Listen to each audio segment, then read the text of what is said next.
మధురం మధురం నీ వాక్యం నా త్రోవకు దీపం నీ వాక్యం. యేసు నామములో మీకు శుభములు సమృద్ధిగా కలుగునుగాక. మధురం నీ వాక్యం అనే కార్యక్రమానికి స్వాగతం. ఈరోజు మనం తల్లిదండ్రుల బాధ్యతలు అనే అంశాన్ని ధ్యానించుకుందామండి. మధురం మధురం నీ వాక్యం నా త్రోవకు దీపం నీ వాక్యం. నిన్న కూడా మనం ఒక బాధ్యత ధ్యానించుకున్నాము. తల్లిదండ్రులారా ప్రతిరోజు మీ బిడ్డల్ని ఆశీర్వదించండి. అంటే దేవుని ప్రతినిధులుగా మనము మన బిడ్డల్ని ఆశీర్వదించాలి. దేవుడు ఆశీర్వదిస్తారు కదా, అందుకే ప్రభు దగ్గరికి వెళ్తాం కదా. అలాగే తల్లిదండ్రులు, ఇంకా మిగతా బాధ్యతలు కూడా మనం చూద్దామండి. తల్లిదండ్రులు పిల్లల్ని ఆశీర్వదించాలి, పిల్లల కొరకు ప్రార్థించాలి, పిల్లలకి హితబోధ చేయాలండి. బైబిల్ గ్రంథాన్ని మనం పిల్లలకి చెప్పాలి. ద్వితీయోపదేశకాండం 6వ అధ్యాయంలో మరి 5 నుంచి ఉంటుందండి. ఏంటి అంటే, తల్లిదండ్రులారా మీరు ఇంట్లో ఉన్న బయట ఉన్న ఈ వాక్యాన్ని, దేవుని యొక్క ఆజ్ఞలు, దేవుడు చేసిన అద్భుతాలు మీ పిల్లలకి చెప్పాలి. అది మన బాధ్యత అన్నమాట. 78వ కీర్తన 17వ వచనంలో కూడా 4వ వచనంలో కూడా దావీదు అంటాడండి, దేవుడు చేసిన అద్భుత కార్యాలు మీ బిడ్డలకి తెలియకుండా ఉంచకూడదు. ఎలా దేవుడు సృష్టిని చేశాడు, ఎలా మరి అద్భుతాలు చేసి ఐగుప్తు నుంచి ఇజ్రాయేల్ ప్రజలను విడిపించాడు, ఎర్ర సముద్రాన్ని దాటించాడు, ఎలా మన్నాని కురిపించాడు, ఎలా వాళ్ళని పోషించాడు, ఎడారిలో ఎన్ని అద్భుతాలు చేశాడు. ఇవన్నీ మీ పిల్లలకి చెప్పాలి. మన నోరు దేవుని యొక్క వాక్యం బిడ్డలకి చెప్పడానికే వాడాలి, ఇంకా వేరే దానికి వాడకూడదండి. పిల్లలకి చిన్ననాడే 12 సంవత్సరాల లోపల మన పిల్లలకి వాక్యాన్ని బోధించాలి. మరియ తల్లి జోజప్ప గారు యేసు ప్రభుని అలాగే పెంచుతారనమాట. తల్లే కదా, ఇలా చేతులు జోడించు, ఇలా ప్రార్థన చెయ్యి, అలా అనమాట. యూదుల మొదటి ప్రార్థన లేవగానే ద్వితీయోపదేశకాండం 6:4 అండి.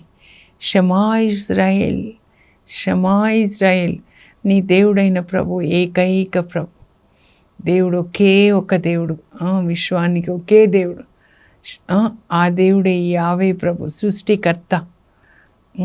ఆ సృష్టికర్త, ఆ దేవుడే యేసు ప్రభుగా మనుష్యోతారం ఎత్తాడు ఈ లోకంలో. మరి పరిశుద్ధాత్మగా పెంతెకోస్తు దినాన్ని వచ్చి ఇప్పటికి కూడా ప్రతిరోజు పరిశుద్ధాత్మ మన హృదయాల్లోకి వెళ్తున్నారు. ఎక్కడ వాక్యం వింటూ ఉంటామో, చదువుతూ ఉంటాము, విధేయిస్తుంటామో, అప్పుడు ఆ వాక్యంతో పాటు పరిశుద్ధాత్మ కూడా మన హృదయంలో నివసిస్తారు. తండ్రి కుమార పరిశుద్ధాత్మలు మన హృదయంలో నివసించి మన హృదయం దేవుని యొక్క ఆలయం అవుతుందన్నమాట. సో ముందు వివాహం యొక్క ఉద్దేశం చూసి తల్లిదండ్రుల బాధ్యతలు మనం చూద్దామండి. ఈ చిన్న పుస్తకంలో నేను రాశాను అనమాట, దేవుని ప్రేరణ బట్టి చాలా సంవత్సరాల క్రితం అండి. ప్రభువుని అడుగుతున్నాను, ఎందుకంటే ఈ రోజులలో తల్లిదండ్రులు తినక పిల్లల్ని పెంచి పెద్ద చేసి చదివించి పెళ్లి చేస్తే, పెళ్లి చేయగానే భార్యతో వెళ్ళిపోతున్నారు, తల్లిదండ్రుల్ని ఏమాత్రం పట్టించుకోకుండా. మరి మీకు కూడా బాధ్యతలు ఉంటాయి కదా. ఎప్పుడు మీరు పిల్లలుగా ఉండరు, మీరు కూడా తల్లిదండ్రులు అవుతారు, వృద్ధులు అవుతారు. మీరు ఏ కొలతతో కొలుస్తారో మీ తల్లిదండ్రుల్ని, అదే కొలత మీకు కూడా కొలవబడుతుంది అన్నమాట. కనుక మిమ్మల్ని కడుపులో మోసి ఎంత ప్రసవ నొప్పులతో మిమ్మల్ని కని పాలిచ్చి పెంచిన తల్లిని మర్చిపోతే దేవుణ్ణి మర్చిపోయినట్లే అండి. పిల్లలందరికీ, యవ్వనస్తులకి చెప్తున్నాను, మీకు జ్ఞానం ఉండాలి. భార్యను ఎట్లా చూసుకోవాలి, తల్లిని ఎట్లా చూసుకోవాలి, తండ్రిని ఎట్లా చూసుకోవాలి అని. మీరు కూడా వృద్ధులైపోతారు. మీ పిల్లలు ఇప్పుడంతా గమనిస్తున్నారు మీరు ఎలా చూసుకుంటున్నారో.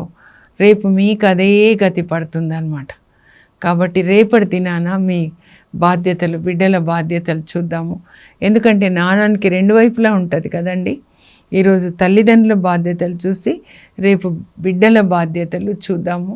సో ముందుగా వివాహం యొక్క ఉద్దేశం చూద్దామండి. మలాకి గ్రంథము 2వ అధ్యాయంలో 14 అన్నమాట. వివాహం యొక్క ఉద్దేశం మీరు ఎరుగరా? ఈ వివాహం ద్వారా గాడ్లీ ఆఫ్ స్ప్రింగ్ అంటే దైవభీతి కలిగినటువంటి బిడ్డలు పుట్టాలి. ముందుగా దేవుడు ఇద్దరి ఆత్మల్ని ఏక ఆత్మగా చేస్తాడు. పరిశుద్ధ ఆత్మ భర్త ఆత్మని భార్య ఆత్మని ఏక ఆత్మగా చేస్తాడు. అది వివాహంలో ముగ్గురు వ్యక్తులు ఉండాలండి. తండ్రి కుమార పరిశుద్ధ ఆత్మలు ముగ్గురు ఒక్కరే. అలాగే మ్యారేజ్లో దేవుడు భర్త భార్య ముగ్గురు ఉండాలి. అప్పుడే దాన్ని మ్యారేజ్ అంటారు. అప్పుడే ఆ మ్యారేజ్ సక్సెస్ఫుల్గా ఉంటుంది. దేవుడు లేని మ్యారేజ్ ఎప్పటికైనా కూడా విడిపోతుందండి. ఆది గ్రంథంలో మొదటి వివాహాన్ని మనం చూస్తున్నాం. ఏదైనా తోటలో దేవుడు యావే దేవుడు ఆదాము అవ్వల వివాహం చేస్తారు. అక్కడ దేవుడు ఆదాము అవ్వ ముగ్గురు ఉన్నారు కదండి. వాళ్ళ వివాహం చేసి వాళ్ళని ఆశీర్వదించి మీరు పెక్కుమంది పిల్లల్ని కనే అభివృద్ధి చెందండి, అలాగే మీరు భూమిని పరిపాలించండి అని చెప్తారనమాట. అంటే ఎందుకు వివాహం అంటే ముందు అక్కడ ఏదైనా తోటలో ఆదాము అవ్వ దేవునితో ఉన్నారనమాట. So first to have fellowship with God అనమాట. To give first priority to God. Marriage, the purpose of marriage is that both husband and wife should have fellowship with God. Then second purpose is to have godly offspring. ముందు దేవునితో సహవాసాన్ని కలిగి ఉండాలి.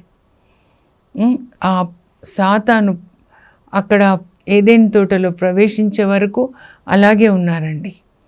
ఆ తర్వాత రెండో purpose ఏంటంటే to have godly offspring అంటే దైవభీతి కలిగిన బిడ్డల్ని వాళ్ళు కలిగి ఉండాలన్నమాట. దేవుడు సృష్టిని కొనసాగించడానికి ఆదాము అవ్వని సృజించారు. ఇంకా ప్రతిసారి అలా మట్టిని తీసుకొని కాకుండా వీళ్ళిద్దరి ద్వారా తన సృష్టి కార్యాన్ని కొనసాగించాలి.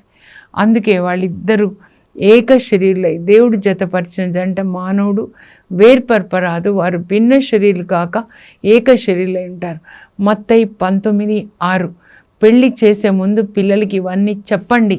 మీరు ఒక్కసారి పెళ్ళి అయిందంటే భార్య భర్త శరీరంలో ఎముక అన్నమాట. ఎందుకంటే ఆదాము ఎముకను తీసుకొని అవ్వని చేసి మళ్ళీ మీరు ఏక శరీరులుగా ఉండాలి అంటున్నారు. ఎముక లోపలే ఉండాలి. అప్పుడు దేవుడు వాళ్ళ పెళ్లి చేసిన తర్వాత ఆదాముకి దేవుడే డాడీ అన్నమాట. డాడీ అని పిలుచుంటాడు, డాడీ అని. పిల్ల బాగుందారా అని అడుగుంటాడనమాట. అమ్మ ఎట్లా ఉందిరా అంటే, అమ్మో చాలా బాగుంది నాన్న, ఈమె నా దేహంలో దేహం, నా ఎముకలో ఎముక. ఆపరేషన్ చేసి ఎముక తీసి అవ్వని చేసి అప్పుడు పెళ్లి చేస్తారు. అంటే ఈయన శరీరంలోంచే వచ్చింది కనుక ఇద్దరు ఒకే శరీరం అన్నమాట, ఒకే ఆత్మ. ఒకే శరీరం మాత్రమే కాదండి, ఒకే ఆత్మ. అంటే దేవుని ఆత్మ ద్వారా ఒకే ఆత్మ అవుతారు. శరీరాలు రెండు కలుసుకున్న తర్వాత విడిపోవచ్చు, కానీ దేవుని ఆత్మతో ఇద్దరి ఆత్మలు కలిసిపోయినప్పుడు ఎన్ని కష్టాలు వచ్చినా కలిసే ఉంటారండి. ఒకే ఆత్మ, ఒకే హృదయం, ఒకే మనసు, ఒకే శరీరం. One thought only. భర్త ఏది చెప్తే భార్య అదే అన్నమాట. ఆ విధంగా మ్యారేజ్ అంటే దేవునితో కలిసి జీవించడము, దేవుడిచ్చే పిల్లల్ని దేవుని మహిమ కొరకు పెంచడం అన్నమాట. అది కనుక ఇద్దరు దేవునితో జీవించడం అంటే, దేవుడు అంటే వాక్యమే కదండి, వాక్యంతో కలిసి జీవించాలన్నమాట. ఎఫెసీ 5వ అధ్యాయంలో, కొలొస్సీ 3లో వివాహాన్ని గురించి ప్రత్యేకంగా పౌలు రాస్తాడు, దేవుడే రాయిస్తారు. అది వాళ్ళని పిల్లల్ని కూర్చోబెట్టి చెప్పాలి. భార్యలారా మీ భర్తలకి విధేయత కలిగి ఉండాలి. దేవుణ్ణి ఎట్లా విధేయిస్తారో మీ భర్తను అలా విధేయించాలి. అలాగే భర్తలారా క్రీస్తు సంఘాన్ని ఎలా ప్రేమించి దాని కొరకు తన ప్రాణం ఇచ్చాడో మీరు మీ భార్యలను అట్లా ప్రేమించాలి. యేసు ప్రభు ఇంత త్యాగం చేశాడో, తన వధువు తన భార్య సంఘం కొరకు మీరు కూడా మీ భార్యను అట్లా ప్రేమించాలి. ఆయన వాక్యంతో తన సంఘాన్ని కడుగుతున్నాడు, వాక్యం అనే నీళ్లతో అన్నమాట. అలాగే ప్రతి భర్త తన భార్యకి వాక్యాన్ని బోధించాలన్నమాట. భార్యని పోషించాలి, పిల్లల్ని పోషించాలి.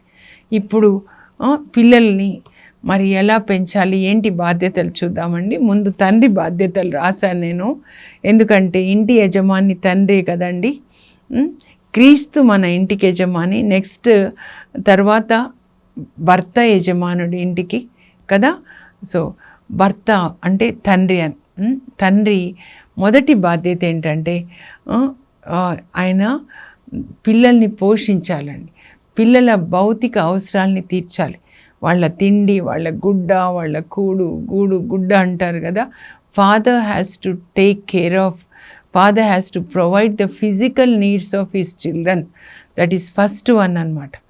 జోజప్ప గారు వడ్రంగి పని చేసి మరి కుటుంబాన్ని పోషించారు.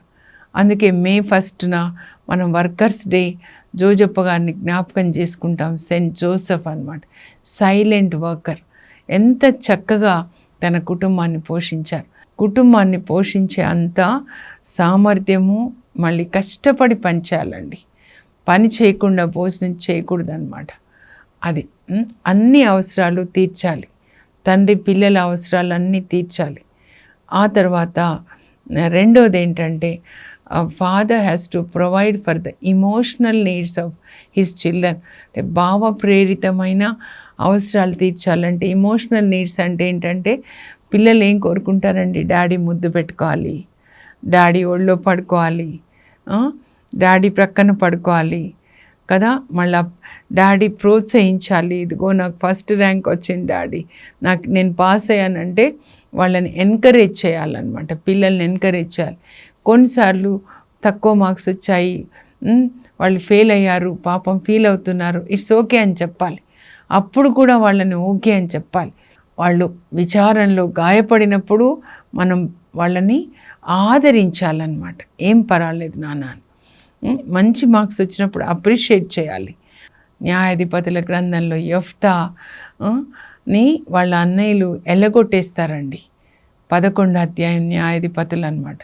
వేషకు పుట్టావు, నాన్న ఉన్నప్పుడు ఏమనరు, నాన్న చనిపోయిన తర్వాత నువ్వు పో, నువ్వు మీ అమ్మ వేశ్య అని, మా నాన్న ఆస్తిలో భాగం లేదు అని ఆ ఊర్లోంచి ఆయనను వెళ్ళగొట్టేస్తే ఎంత ఫీల్ అవుతాడండి.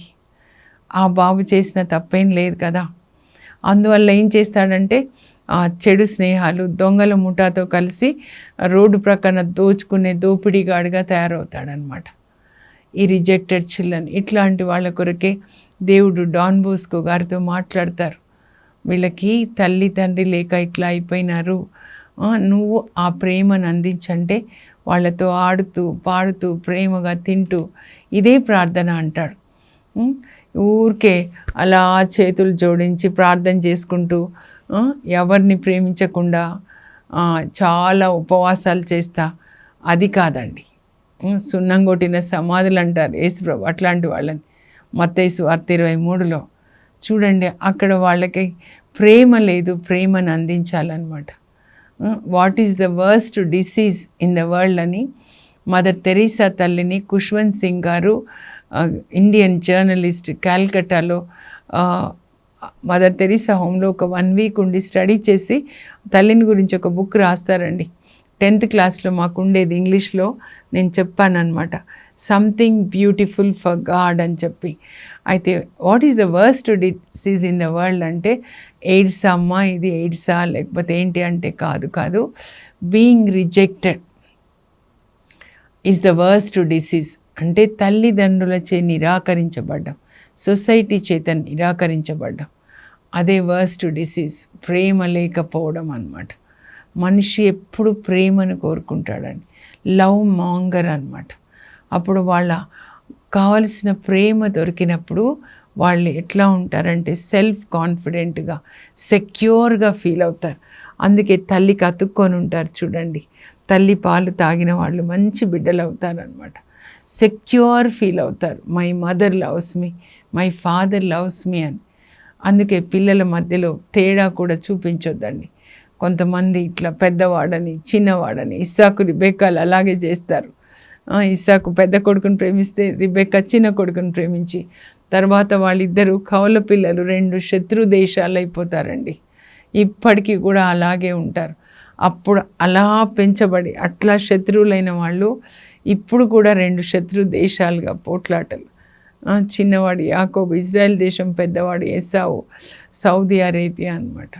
ఇంకా చిన్నప్పుడే అవి ఆ పక్షపాతం అట్లా ఉంటే వాళ్ళలో ద్వేషం వస్తే తర్వాత వాళ్ళు కలిసి ఉండలేరు అన్నమాట. So first one physical needs అండి, second one emotional needs, third one spiritual needs అన్నమాట. వాళ్ళని చిన్నప్పుడే ప్రార్థన నేర్పించడం, పిల్లల్ని దేవాలయానికి తీసుకెళ్ళడం, అలవాటు చొప్పున వాళ్ళు పాస్కా పండుగకి వెళ్ళారు యెరూషలేమున, కానీ మరియ తల్లి, జోజప్ప గారు, బాలయేసు 12 సంవత్సరాలప్పుడు అలవాటు అంటే ప్రతి సంవత్సరం అన్నమాట యెరూషలేంలో పండుగ ఉంటుంది. ఆ పండగకి వచ్చేవాళ్ళంట. అలవాటు పిల్లలకి దేవాలయానికి వెళ్ళడం అలవాటు చేయాలండి. అన్న భర్త ఎల్కానా కూడా కుటుంబం అంతా షిలో దేవాలయానికి తీసుకొని వెళ్తాడు.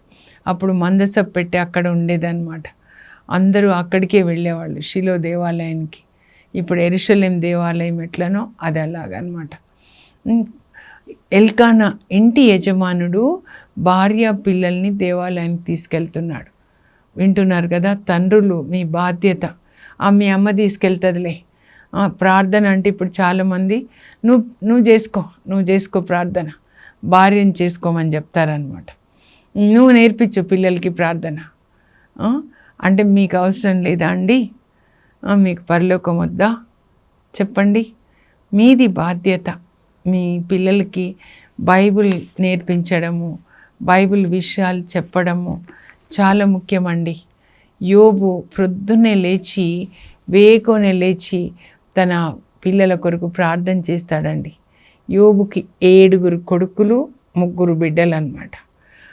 Richest person in the eastern countries, అందరికంటే రిచెస్ట్ పర్సన్ అన్నమాట. అబ్రహాం కంటే ఒక తరం ముందు ఆయన జీవించాడు, కానీ అందరి పిల్లల కొరకు వేకోనే లేచి ప్రార్థించేవాడు అన్నమాట. మనం కూడా అలా వేకోనే లేచి మన పిల్లల కొరకు ప్రార్థించాలి. పిల్లల్ని కూర్చోబెట్టుకొని వాక్యం నేర్పించాలి.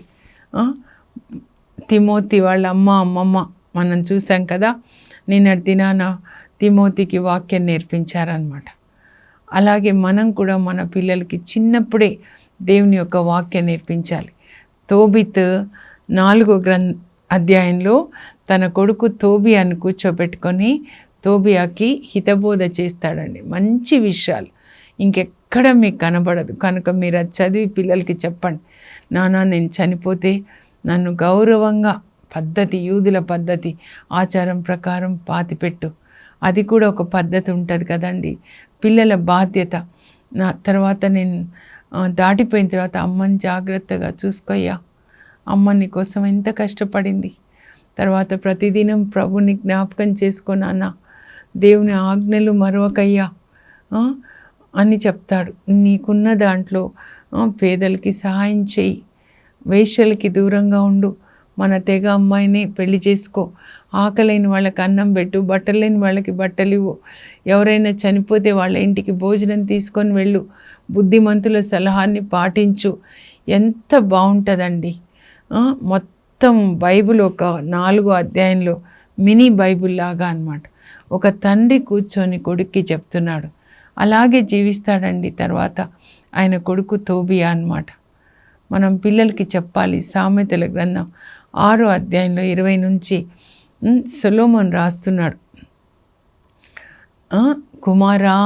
కుమారా పిల్లలకి చెప్తున్నాడు, నీ తండ్రి బోధన ఆలకించు, నీ తండ్రి ఉపదేశాన్ని ఆలకించు, నీ చెవి యొగ్గి నీ తండ్రి చెప్పింది విను, అది నీ హృదయంలో దాచుకో, నీ మెడలో ఒక కంఠ హారంలాగా ధరించు, అది నిన్ను సన్మార్గంలో నడిపిస్తుంది, ఆపదల నుంచి నిన్ను కాపాడుతుంది. నీ తల్లి బోధన నీ తండ్రి బోధన ఇద్దరివి ఆలకించు. అంటే మనం వాళ్ళకి చెప్పాలి కదండి. 10 ఆజ్ఞలు చెప్పాలి కదా. ఆదివారము పరిశుద్ధ దినాన్ని గుర్తుంచుకొని చర్చికి వెళ్ళాలి, తీసుకొని వెళ్ళాలి కదా. ఎక్కడ వస్తున్నారండి ఇప్పుడు యవ్వనస్తులు? చర్చికి వచ్చి ఎన్ని సంవత్సరాలు అయిపోయిందో. శనివారం రాత్రి హోటల్స్, ఆదివారం ఏమో లేవకుండా ఉండడం. ఎంత బాధ అనిపిస్తుంది. ఎంతమంది చెప్తున్నారు తల్లులు, అక్క వేదన అనిపిస్తుంది. వీళ్ళు చర్చికి వెళ్ళి ఎన్ని సంవత్సరాలు అయిందో, ఏం చేయాలో అర్థం కావట్లేదు. ఏం చేస్తాం? దేవుడే పరిశుద్ధ ఆత్మ వాళ్ళని తాకాలన్నమాట. పరిశుద్ధ ఆత్మ వాళ్ళని తాకి ఎట్లా అగస్టిన్ గారిని మార్చారో వాళ్ళ అమ్మ ప్రార్థన వల్ల, మోనికా తల్లి ప్రార్థన వల్ల చీకటి నుంచి వెలుగులోనికి తీసుకొచ్చారో, అలా మన పిల్లల్ని కూడా పరిశుద్ధ ఆత్మదేవుడు తాకి చీకటి నుంచి వెలుగులోనికి తీసుకొని వచ్చి తన మహిమ కోసం వాడాలన్నమాట. పిల్లలకి మంచి బైబిల్ కొనివ్వండి. బొమ్మల బైబిల్, బొమ్మలు చూపిస్తూ పిల్లలకి చెప్పండి. ఇప్పుడు మీకు హాలిడేస్ కదా, ఒక్కొక్కటి చెప్పండి. ఆ బొమ్మలు చూపిస్తూ ఇదిగో జీసస్ పుట్టాడు అట్లా చెప్పండి. మీరు ఇక్కడ నీటిని ద్రాక్షరసంగా మార్చాడు, 5,000 మందికి ఆహారం ఇచ్చాడు.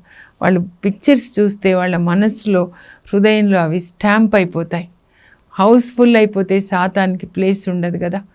చిన్నప్పుడు వాళ్ళ హృదయం తెల్లగా ఉంటుంది. ఆ తెల్లగా ఉన్నప్పుడే పరిశుద్ధమైన దేవుడు, తెల్లని దేవుడు, పరిశుద్ధమైన ఆ దేవుని యొక్క వాక్యము వాళ్ళ హృదయాల్లో లిఖించనివ్వండి. ఆ పిక్చర్స్ అంతా స్టాంప్ అయిపోయేటట్టు. ఇంకా ఈ లోక సంబంధమైన పాపము, సినిమాలు వాళ్ళ లోపలికి వెళ్ళొద్దండి. అలాగే తల్లిదండ్రులు ఇద్దరు అండి, తండ్రి ఒక్కరే కాదు, పిల్లల్ని ప్రమాదకరమైన వాటి నుంచి కాపాడాలి. యోసేపు హెరోదు బారి నుంచి బాలయేసును కాపాడతారు. ఇక్కడ హెరోదు సాతానికి సాదృశ్యంగా ఉన్నారు. మన పిల్లలు టీవీలో ఏం చూస్తున్నారు, సెల్ ఫోన్లో ఏం చూస్తున్నారు, ఏది వాళ్ళ ఆత్మని నాశనం చేస్తుంది. రాక్ మ్యూజిక్ చూస్తారు చూడండి, చిన్నప్పుడే ఆత్మని చంపేస్తుందండి. అందుకే మీరేం చూస్తున్నారు, అవి మీ పిల్లల మీద ఎలాంటి ప్రభావాన్ని కలిగి ఉంటాయి, అది చాలా ముఖ్యమైనదండి. మీరు త్రాగుతూ ఉన్నప్పుడు పిల్లలు ఏమైపోతారు చెప్పండి. మీరు పాపం చూస్తే ఎలా, పరిశుద్ధమైన వాతావరణంలో ఎలా యేసుప్రభుని పెంచారో మరియ తల్లి, జోజప్ప గారు, మన ఇల్లు కూడా అలాగే పరిశుద్ధమైన వాతావరణం, దేవుని దూతలు, దేవుని వాక్యం, దేవుని సన్నిధి ఉండి అలా మన బిడ్డల్ని, తల్లి ప్రేమ తండ్రి ప్రేమ, యేసుప్రభుకి తల్లి ప్రేమ తండ్రి ప్రేమ, ఆయన పెంపుడు తండ్రి, కానీ ఇద్దరి వల్ల పెరిగాడు. మంచి లోకానికి ఒక ఆశీర్వాదకరంగా లోకానికి అందిస్తారు. మనం కూడా మన పిల్లల్ని లోకానికి ఆశీర్వాదకరంగా లోకానికి అందించాలండి. వాళ్ళ కొరకు ప్రార్థించాలి. తల్లి ప్రార్థన పిల్లలకి దుప్పటి కప్పినట్లుగా ఉండాలి. పిల్లలు నిద్రపోతున్నప్పుడు వాళ్ళ తల మీద చేయిబెట్టి ప్రార్థించండి. బైబిల్ గ్రంథంలోంచి నేను నిన్న చూపించాను, తల్లిదండ్రులు ప్రతిరోజు మీ బిడ్డల్ని ఆశీర్వదించండి, పరిశుద్ధ ఆత్మతో నింపండి. వీళ్ళ కన్నులు పరిశుద్ధమైన చూడాలి, బైబిల్ చదవాలి, దేవుని సృష్టించిన సృష్టిని చూడాలి, పాపాన్ని చూడకూడదు. నాలుక మంచి మాటలు మాట్లాడాలి ప్రభా. వాళ్ళ దేహాన్ని ఆలయంగా ఉండాలి, నీ చిత్తం జరగాలి. పిల్లల తల మీద చేపెట్టి ప్రార్థించాలి. సూజన్ వెస్లీ 19 మంది పిల్లలండి. జాన్ వెస్లీ మమ్మీ అన్నమాట. రాత్రి పిల్లలు పడుకున్న తర్వాత వాళ్ళ తలల మీద చేపెట్టి ప్రార్థిస్తుంటే ప్రొద్దున 5 గంటలు అయిపోయేదంట. గొప్ప వ్యక్తులు అవుతారండి. జాన్ వెస్లీ మెథడిస్ట్ చర్చ్ని స్థాపిస్తాడు. చార్ల్స్ వెస్లీ ఆయన అమెరికాలో స్వార్థను బోధిస్తే విడాకుల సంఖ్య తగ్గిపోయిందంట. చార్ల్స్ వెస్లీ బోధిస్తే యుద్ధాలు ఆగిపోయినాయంట. అంత గొప్ప దైవజనులు అవుతారనమాట. సో మనం తల్లిదండ్రులుగా పిల్లలకి ఆస్తులు కాదండి ఇవ్వాలి, యేసు ప్రభుని ఇవ్వాలి. మన విశ్వాసాన్ని వాళ్ళలో పొయ్యాలన్నమాట. ఇదే మనం ఇచ్చే ఆస్తి యేసు ప్రభు, దేవుని యొక్క వాక్కు. బైబిల్ హౌస్గా మీ ఇల్లు ఉండాలి. మీ ఇంటికి వచ్చిన వాళ్ళకు కూడా బైబిల్స్ ఇవ్వండి, వాళ్ళని కూడా దేవునితో కనెక్ట్ చేయండి. ముగించే ముందు ముఖ్యమైన అంశాలు ఒక 4 తల్లిదండ్రుల బాధ్యతలు చదువుతా అండి. తండ్రి బాధ్యతలు. తండ్రి తన బిడ్డల భౌతిక అవసరములను తీర్పవలెను. Father has to provide for the physical needs of his children. తండ్రి తన బిడ్డల భావప్రేరితమైన అవసరాన్ని తీర్చాలి. Father has to provide for the emotional needs of his children. తండ్రి తన బిడ్డల ఆధ్యాత్మిక అవసరములను తీర్చవలెను. Father has to provide for spiritual needs of his children. తండ్రి తన బిడ్డలను ప్రమాదకరమైన వాని నుండి కాపాడవలెను. Father has to protect his children from the things that endangers their body, mind and soul. ఇప్పుడు ప్రార్థన చేసుకుందామండి. ఇలాంటి తల్లిదండ్రులుగా మనం ఉండాలి. పరలోక తండ్రి, మీ పరిశుద్ధ నామమునకు స్తోత్రం కలుగును గాక. మీరు మాకు తండ్రి, మేము మీ పిల్లలు. మీరు ఎలా మమ్మల్ని కాపాడుతున్నారు, పోషిస్తున్నారు. అలాగే ప్రతి తండ్రి కూడా తన బిడ్డల్ని పోషించేటట్లు యోసేపులాగా, జోజప్ప గారిలాగా కష్టపడి పనిచేసేటట్లుగా ప్రభా, పిల్లల ఇమోషనల్ నీడ్స్ తీర్చేటట్లు ముద్దు పెట్టుకుంటూ వాళ్ళని ఎంకరేజ్ చేస్తూ ప్రభా, మరి కష్ట సమయంలో ఆదరిస్తూ, అలాగే వాళ్ళకి ఆత్మీయ తండ్రిగా దేవుని విషయాలు చెప్పేటట్లుగా, చర్చికి తీసుకొని వెళ్ళేటట్లు, బైబిల్ బోధించేటట్లు తల్లి తండ్రి ఇద్దరిని ఆశీర్వదించండి. ప్రమాదకరమైన ఆత్మని నాశనం చేసే ఆ టీవీలో ప్రోగ్రామ్స్, సెల్ ఫోన్స్, ఇంట్లో సంభాషణలు, నాయన ఏది పాపం లేకుండా పరిశుద్ధమైన వాతావరణంలో దేవుని పిల్లలుగా, దేవునికి మహిమకరంగా, అనేకులకు ఆశీర్వాదకరంగా పిల్లల్ని పెంచేటట్లు తల్లిదండ్రుల్ని ఆశీర్వదించండి ప్రభా. యేసు పరిశుద్ధ నామంలో అడుగుచున్నాం తండ్రి, ఆమెన్. మరియ తల్లి జోజప్ప గారిలాగా మంచి ఆదర్శమైన తల్లిదండ్రులుగా దేవుడు మిమ్మల్ని ఆశీర్వదించునుగాక. God bless you. Have a blessed day.